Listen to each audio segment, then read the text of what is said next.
വീണ്ടും മനസ്സിലാക്കാൻ സാധിക്കും.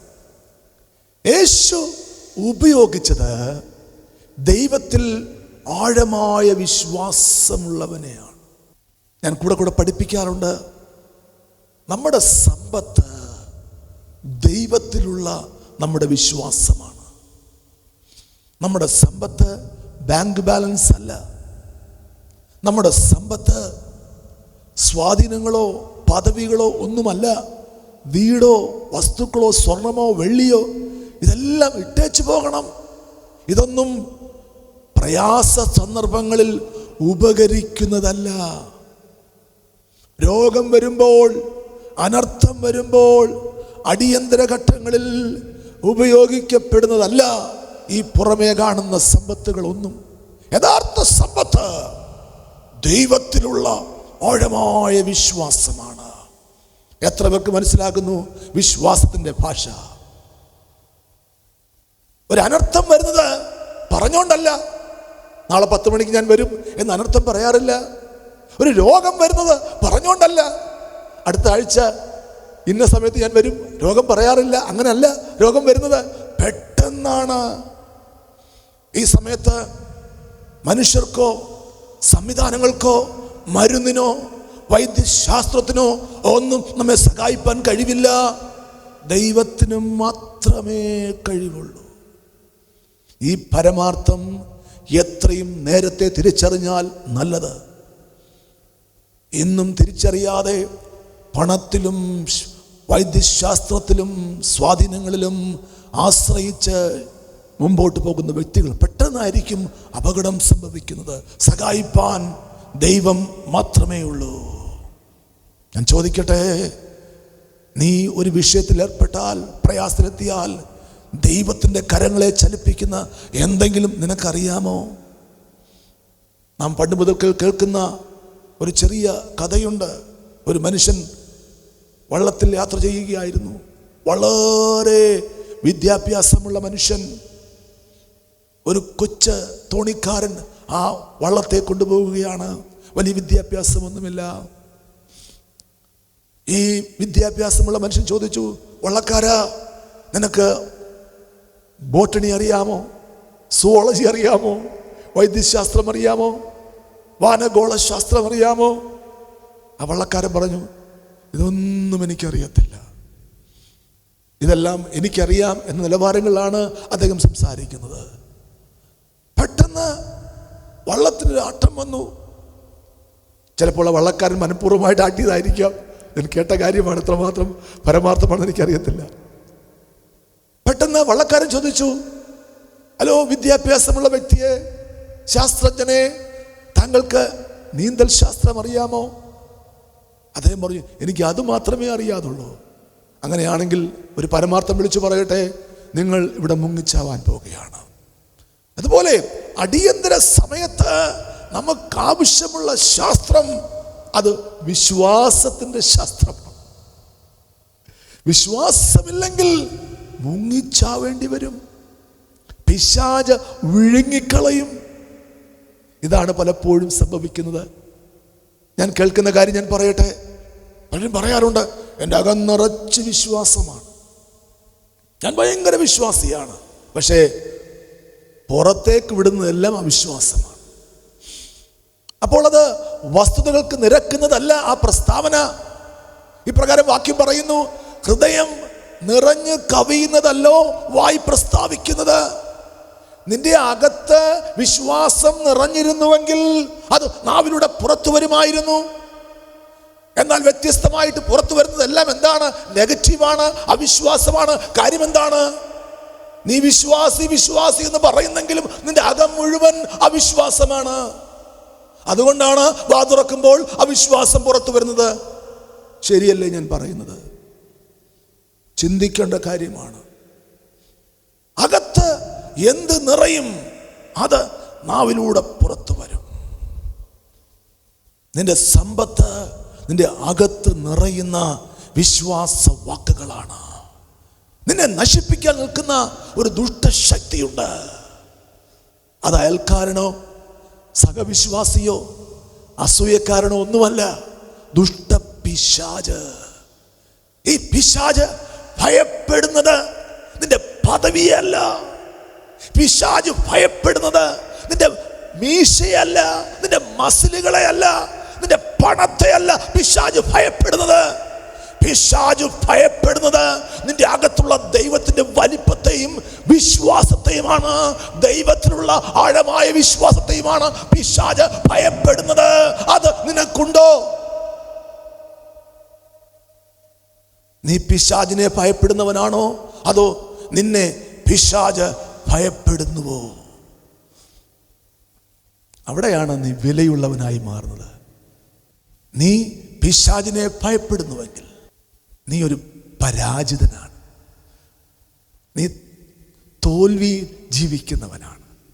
മറിച്ച് നിന്നെ പിശാച് ഭയപ്പെടുന്നുവെങ്കിൽ നീയാണ് യഥാർത്ഥ അനുഗ്രഹിക്കപ്പെട്ട വ്യക്തി.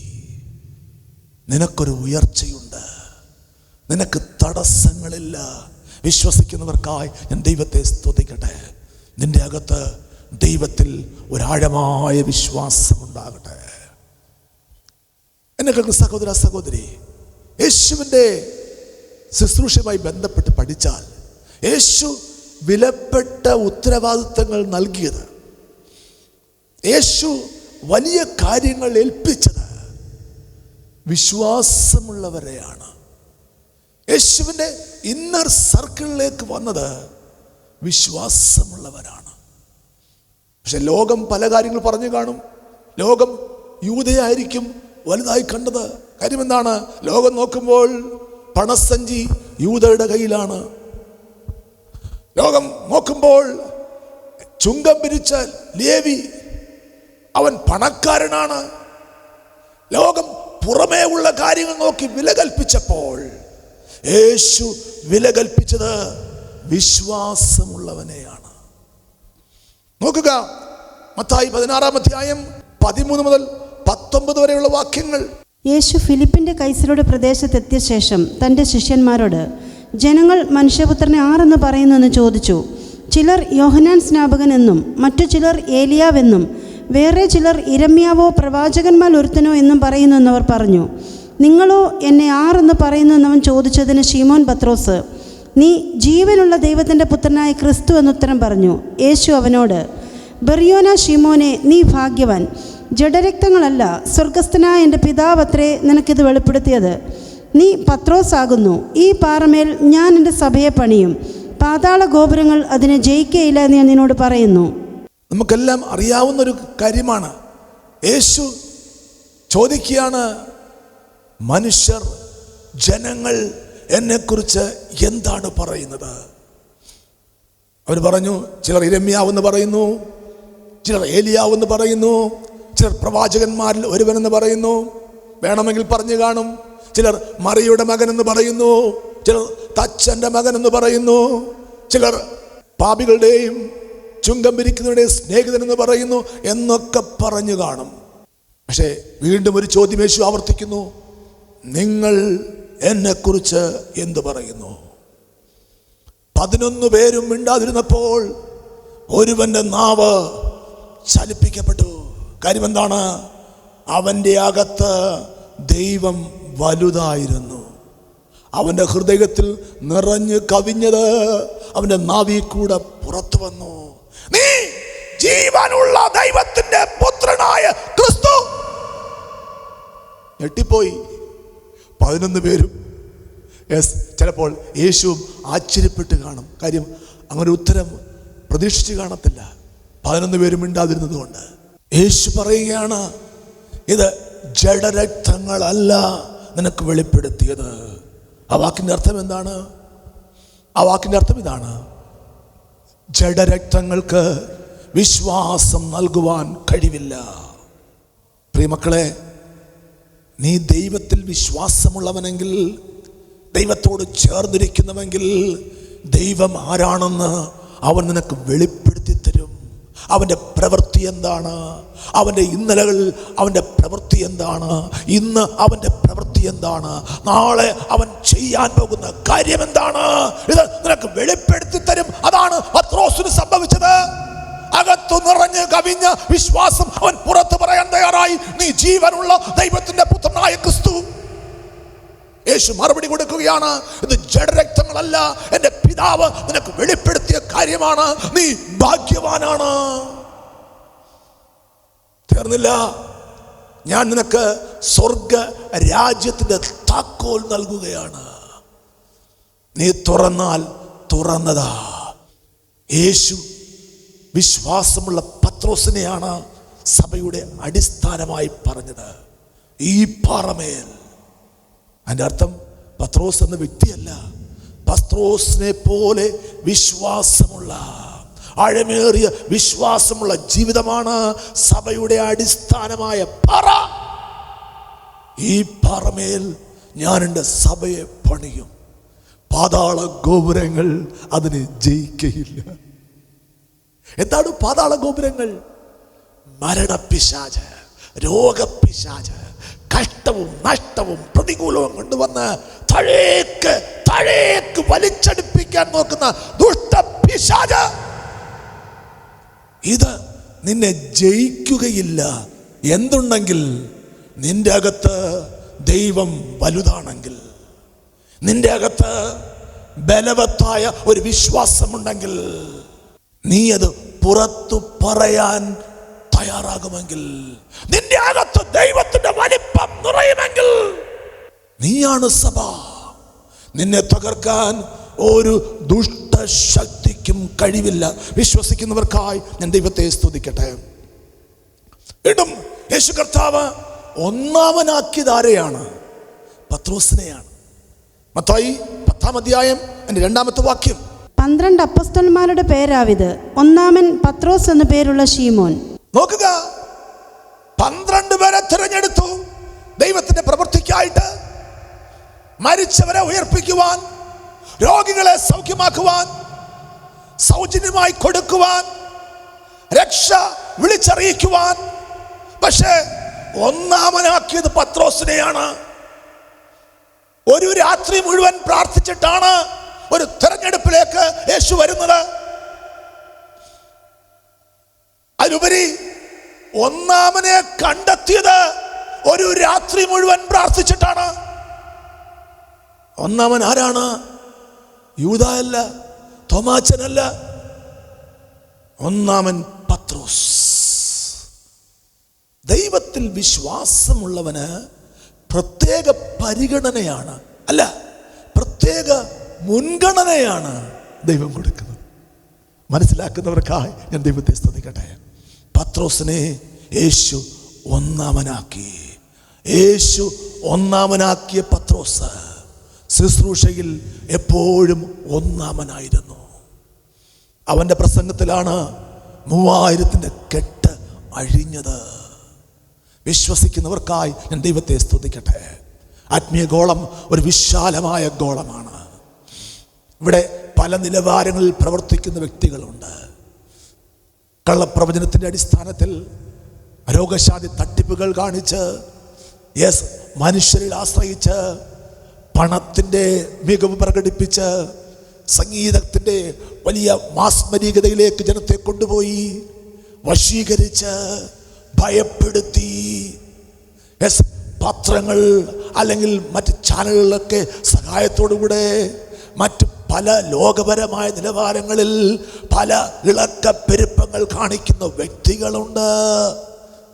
ഇതൊന്നും യേശു പ്രകീർത്തിക്കുന്ന കാര്യമല്ല. യേശു പറയുന്നത്, ഞാൻ അവരെ അറിയുന്നില്ല. എൻ്റെ നാമത്തിൽ ഞങ്ങൾ പ്രവചിച്ചു, രോഗികളെ സൗഖ്യമാക്കി, ഞാൻ നിങ്ങളെ അറിയുന്നില്ല. അധർമ്മം പ്രവർത്തിക്കുന്നവരെ എന്നെ വിട്ടു പോകുവേ. ആരെയാണ് യേശു അറിയുന്നത്? ദൈവത്തിൽ ആഴമായ വിശ്വാസമുള്ളവരെ. ഹല്ലേലൂയ. ഞാൻ എപ്പോഴും പഠിപ്പിക്കുന്നൊരു കാര്യമുണ്ട്. യേശു പ്രവചന ശുശ്രൂഷ പ്രോത്സാഹിപ്പിച്ചില്ല. പ്രവചന ക്ലാസ് യേശു പഠിപ്പിച്ചില്ല. സ്കൂൾ ഓഫ് പ്രൊഫസി യേശു 2 സ്കൂളുകൾ നടത്തി. ഏതൊക്കെയാണ്? School of prayer and school of faith. Yesu പ്രോത്സാഹിപ്പിച്ച ഒരു പ്രത്യേക ശുശ്രൂഷയുണ്ട്. അത് വിശ്വസിക്കുന്നവൻ്റെ ശുശ്രൂഷയാണ്, പ്രവാചകന്റെ അല്ല. മറ്റ് സ്ഥാനമാനങ്ങളുള്ളവൻ്റെ അല്ല, വിദ്യാഭ്യാസമുള്ളവൻ്റെ അല്ല, പണമുള്ളവൻ്റെ അല്ല. യേശു പ്രോത്സാഹിപ്പിച്ച ശുശ്രൂഷ വിശ്വാസമുള്ളവൻ്റെ ശുശ്രൂഷയാണ്. അന്നും ഇന്നും യേശു പറഞ്ഞു, വിശ്വസിക്കുന്നവരാൽ ഈ അടയാളങ്ങൾ നടക്കും. അവർ പൊതുഭാഷകളിൽ സംസാരിക്കും. മരണകരമായ യാതൊന്നു കുടിച്ചാലും അവർക്ക് ഹാനി വരികയില്ല. അവർ സർപ്പങ്ങളെ പിടിച്ചെടുക്കും. രോഗിയുടെ മേൽ കൈവച്ചാൽ, ആര്? വിശ്വാസമുള്ളവൻ രോഗിയുടെ മേൽ കൈവച്ചാൽ സൗഖ്യം വരും. അത് വരുത്തി തീർക്കലല്ല, അത് വെച്ചുകെട്ടലല്ല, അത് സത്യമായ രോഗശാന്തിയാണ്. വിശ്വസിക്കുന്നവർക്കായി ഞാൻ ദൈവത്തെ സ്തുതിക്കട്ടെ. വിശ്വാസമുള്ള പത്രോസിനെ ദൈവം ഒന്നാമനാക്കി മാറ്റുവാനിടയായി. ഇന്ന് പകൽ ആർക്ക് ഒന്നാമനാകാൻ താല്പര്യമുണ്ട്? ആർക്ക് ഉയർന്നു വരാൻ താല്പര്യമുണ്ട്? ആർക്ക് ദൈവത്താൽ ഉപയോഗിക്കപ്പെടാൻ താല്പര്യമുണ്ട്? പ്രിയമക്കളെ, പണം കൊണ്ടും വലിയ ശുശ്രൂഷകൾ ചെയ്യാം, വലിയ ഇളക്കപ്പെരുപ്പങ്ങൾ കാണിക്കാം. അതൊന്നും സ്വർഗത്തെ ചലിപ്പിക്കണമെന്നില്ല. അതൊന്നും ജീവിതങ്ങൾക്ക് അനുഗ്രഹമാകണമെന്നില്ല. ചിലപ്പോൾ പത്രങ്ങളിൽ, നോട്ടീസുകളിലും മാസികകളിലും അതിന് വലിയ വാർത്തകൾ ഉണ്ടായെന്ന് വരാം. അതൊന്നും ദൈവപ്രവൃത്തി ജനങ്ങളിൽ കൊണ്ടുവരുന്നില്ല. പക്ഷേ വിശ്വാസമുള്ളവൻ, ദൈവത്തിൽ ആഴമായ വിശ്വാസമുള്ളവൻ പറയുന്ന ഓരോ വാക്കുകളും ജീവിതങ്ങളുടെ അകത്ത് രൂപാന്തരങ്ങളെ വരുത്തുകയാണ്. ദുഷ്ട പൈശാചിക തേർവാഴ്ചയ്ക്ക് ആറുതി വരുത്തുകയാണ്. പിശാചിനെ ആട്ടിപ്പായിക്കുകയാണ്. ഒരു കൊയ്ത്ത് വിളിച്ചു വരുത്തുകയാണ്. അസാധ്യങ്ങളെ സാധ്യമാക്കുകയാണ്. അവന്റെ ഗ്രാഫ് ഉയരങ്ങളിലേക്കാണ്. വിശ്വസിക്കുന്നവർക്കായി ഞാൻ ദൈവത്തെ സ്തുതിക്കട്ടെ. വിശ്വസിക്കുക. 3 കാര്യങ്ങളാണ് എപ്പോഴും മനസ്സിലാക്കേണ്ടത്. ഒന്ന്, എനിക്ക് എങ്ങനെ വിശ്വാസം വർദ്ധിപ്പിക്കാൻ കഴിയും. 2, എനിക്ക് എങ്ങനെ ഇത് പുറത്തു പറയാൻ കഴിയും. 3, അത് ദൈവത്തിൻ്റെ വലിപ്പമായി എൻ്റെ അകത്ത് എങ്ങനെ വെളിപ്പെടും. ഈ ചിന്തകളിലേക്ക് നീ ഞാനും ഉയർന്നു വരട്ടെ. നിന്റെ അകത്ത് ദൈവം വലുതാണെങ്കിൽ നിന്നെ പ്രത്യേകമായി അവൻ വേർതിരിക്കും വലിയ ശുശ്രൂഷകൾക്കായിട്ട്. കൊച്ചു കൊച്ചു കാര്യങ്ങൾക്ക് അവൻ നിന്നെ വിട്ടുകൊടുക്കത്തില്ല. വലയുവാൻ, ഉഴലുവാൻ അവൻ സമ്മതിക്കുകയില്ല. നമുക്കറിയാം, ഒരിക്കൽ പിശാച് വന്നു ശിഷ്യന്മാരെ കോതമ്പ് പോലെ പാറ്റേണ്ടതിന്. പിശാച് പറഞ്ഞു, ഒരു ചാൻസ് എനിക്കിതാ, കോതമ്പ് പോലെ പാറ്റിത്തരാം, ഇതെല്ലാം പതിരാ. പക്ഷേ അതിലൊരു കോതമ്പുണ്ടായിരുന്നു. ആരാണ്? പത്രോസ്. യേശു പറയാണ്, നിന്റെ വിശ്വാസം പൊയ്പോകാതിരിപ്പാൻ. ആ വാക്യം എന്താണ്? ലൂക്കോസ് 22-ാം അധ്യായം 31-32 വാക്യങ്ങൾ. ശീമോനെ, ശീമോനെ, സാത്താൻ നിങ്ങളെ കോതമ്പ് പോലെ പാറ്റേണ്ടതിന് കൽപ്പന ചോദിച്ചു. ഞാനോ നിന്റെ വിശ്വാസം പൊയ്പോകാതിരിപ്പാൻ നിനക്ക് വേണ്ടി അപേക്ഷിച്ചു. നോക്കുക, യേശു പറയാണ്, ഞാനോ നിന്റെ വിശ്വാസം പൊയ്പോകാതിരിപ്പാൻ നിനക്ക് വേണ്ടി അപേക്ഷിച്ചു. വിശ്വാസത്തിലേക്ക് വരിക, വിശ്വാസം വർദ്ധിപ്പിക്കുക, ഒന്നാമനാകുക, ദൈവത്താൽ ഉപയോഗിക്കപ്പെടുക. വാക്കുകൾ ചുരുക്കട്ടെ. ഇന്നത് കേട്ടപ്പോൾ എനിക്കും വിശ്വാസത്തിൻ്റെ ആഴങ്ങളിലേക്ക് പോകണം താല്പര്യമുള്ളവർ ഒരു വാക്കിൽ പറഞ്ഞാണ്, കർത്താവേ, വിശ്വാസമുള്ള ഒരു ഹൃദയം എനിക്ക് തരണേ കർത്താവേ. എൻ്റെ അകത്ത് വിശ്വാസത്തെ വർദ്ധിപ്പിക്കണം. അങ്ങ് വസിച്ച് പ്രാർത്ഥിക്കാൻ നിയോഗമുണ്ട്. കരങ്ങളെ നീട്ടാൻ പ്രാർത്ഥിക്കും. സ്വർഗീയ പിതാവേ, ഇന്ന് നിന്റെ മാറ്റമില്ലാത്ത വചനം കേട്ട ജനതയ്ക്കായി പ്രാർത്ഥിക്കുന്നപ്പാ, ആരുമായിക്കൊള്ളട്ടെ, എന്ത് തടസ്സവുമായിക്കോട്ടെ കർത്താവ്, വിശ്വാസം ഏറ്റെടുത്ത് അത് വലിച്ചു കുടിച്ച് വിശ്വാസം പുറത്തു പറഞ്ഞ് ദൈവത്തിൻ്റെ വലിപ്പം പുറത്തു പറഞ്ഞ് അപ്പോൾ അനുഗ്രഹിക്കപ്പെടുവാൻ, ഭാഗ്യവാന്മാരാകുവാൻ കൃപ ചെയ്യണം, കൃപ ചെയ്യണം. ദുഷ്ടൻ്റെ പ്ലാനുകളെ യേശുവിൻ്റെ നാമത്തിൽ റദ്ദ്. രോഗികളായി ഭാരപ്പെടുന്നവർക്ക് വേണ്ടി പ്രാർത്ഥിക്കുന്നു. അസ്ഥികളിലേക്ക്, ഞരമ്പുകളിലേക്ക്, കോശങ്ങളിലേക്ക് ഇപ്പോൾ യേശുവിൻ്റെ ജീവൻ വ്യാപരിക്കട്ടെ. മഹത്വം പുകഴ്ചയെല്ലാം പിതാവ്, പുത്ര, പരിശുദ്ധാത്മ ദൈവത്തിന് യേശു നാമത്തിന് ആമേൻ, ആമേൻ, ആമേൻ. വിശ്വാസത്തിൻ്റെ മറ്റൊരു ദൂതമായിട്ട് അടുത്ത ആഴ്ച കാണാം. അതുവരെയും കർത്താവ് പരിപാലിക്കട്ടെ, സൂക്ഷിക്കട്ടെ. വിശ്വാസം വർദ്ധിപ്പിക്കുക, ഒരു ഒന്നാമനായി മാറുക, ഉയർന്നു വരിക. God bless U.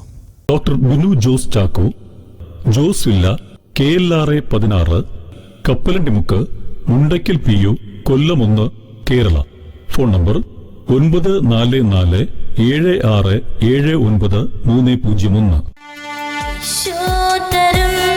ഒരു കൊയ്ത്തുകാലം വേഗം